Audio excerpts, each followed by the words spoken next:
श्री स्वामी समर्थ सर्वांना। तर आज आहे स्वामी महाराज प्रगट दिन। स्वामी महाराज प्रगट दिनाच्या सर्वांना हार्दिक शुभेच्छा माझ्यातर्फे। तर आम्ही स्वामी समर्थांच्या केंद्रात गेलेलो दर्शनासाठी, दर्शन वगैरे घेतलो। मग त्यानंतर केंद्रामध्ये खूप गर्दी होती। मग थोडा वेळ बसलो जरा। मग बसल्यानंतर थोडंसं इकडं तिकडं फिरलो, जरा छान समाधान वाटत होतं। हे बघा, वटवृक्षाचंही दर्शन घेतलं। लोक येत होती, आरतीचा वेळ झाला होता, 10:30ची आरती होती। मग आम्ही पण बसलेलो। आम्हाला काही आरती भेटली नाही, कारण की मला जायचं होतं कामावर वेळेच्या आधी, त्यामुळे पण दर्शन घेतलं याच्यातच समाधानी आहे मी। मग थोडा वेळ होता, एखादी अर्धा तास वगैरे मला कामावर जाण्यासाठी। मग या दोघांना इथं सोसायटी आहे, त्या सोसायटीमध्ये स्वामी समर्थांचं केंद्र स्थापित केलेलं आहे। मग इथं खेळणी वगैरे आहेत, तर मुलं बघा तिकडं पळत चाललेले आहेत खेळण्यासाठी। त्यांनाही ना रोज ते पण खूप बिझी असतात, शाळा, ट्युशन, अभ्यास, मग खाणं पिणं झोपणं, कुंकड दिवस उजडते कुंकड मावळते, काही कळत नाही मुलांनाही। त्यामुळे असं कधी तर बाहेर आलो की त्यांना खूप आनंद होतो, ते खूप आनंदी होते, तुम्ही बघू शकता। हे बघा किती आनंदी आहे ते। त्यांना असं बघून मलाही खूप आनंद वाटत होता। मग दोघंही बराच वेळ खेळले, एक अर्धा तास बसलो। ते दोघं खेळजेपर्यंत मीही बसले, थोडंसं शांत वाटत होतं मलाही। रोजच्या धावपळीतून थोडासा वेळ काढून थोडंसं बसलं केलं की छान वाटतं जरा। रोज तर आपल्याला घरची कामे, बाहेरली कामे, मुलं सांभाळणे, मुलांचा अभ्यास, अजून काही त्या व्यतिरिक्त काही काम करत असलो तर ते काम सगळं काही मॅनेज करून चालावं लागतं।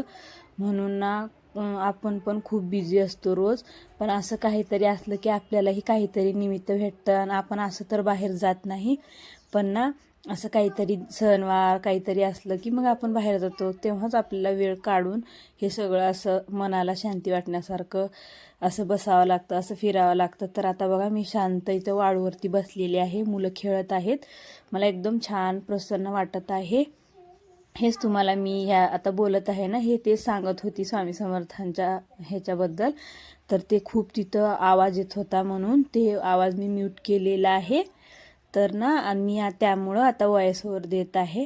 हेच सगळं काही सांगत होते तुम्हाला, असं असतं तसं असतं आयुष्यात। बरोबर आहे ना, सर्वांच्या आयुष्यात सगळं काही असतं, पण थोडंसं देवाचं नाव घेतलं की छान वाटतं, जरा माणसाला समाधान वाटतं। त्यात आपल्या स्वामी समर्थांचं नाव घेतल्यावर तर त्यांचं आहे ना म्हणणं, भिवू नकोस, मी तुझ्या पाठीशी आहे। मला तर ना हे इतकं आवडतं ना हे। मी तर कुठेही जर कोणाच्या गाडीवर, कारवर, कशावरही दिसतं ना, तेव्हा मी बघून इतकी आनंदी होते।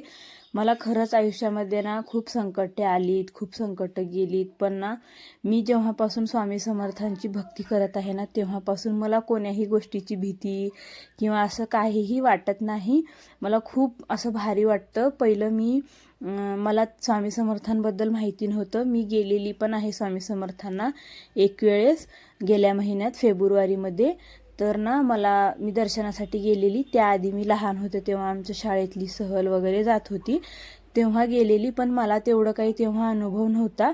पण मी जेव्हा गेलेली ना, माझं दर्शन इतकं छान झालं, इतकी खुशी झाली मला वाटलंही नव्हतं की मला उद्या जायचं आहे। म्हणजे आदल्या दिवशीच कळालं। मी सगळी तयारी केली, कामावर सुट्टी वगैरे घेतली, मग गेले, दर्शन वगैरे केले छान। आम्हाला आरतीही भेटली 12ची, खूप छान दर्शन झालं, इतकं भारी वाटलं। चला मग, असं होतं स्वामी समर्थांचं माझ्याबद्दल। तर माझ्याबद्दल माझ्या मनातली भावना मी तुम्हाला सांगत आहे की मी स्वामीवर माझी खूप श्रद्धा आहे। तर त्यामुळे ना मी खूप कोण्याही गोष्टीला जर संकट आली तर मी घाबरत नाही, त्या संकटांना मात करायची हिंमत ठेवते। माझ्या पण आयुष्यात तुमच्यासारखी खूप खूप संकटं आहेत, खूप काही गोष्टी असतात, रोजच्या जीवनातही खूप गोष्टी असतात, त्या सगळ्या गोष्टींना आपल्याला मात करून चालावं लागतं। चला मग भेटूया उद्याच्या व्हिडिओ।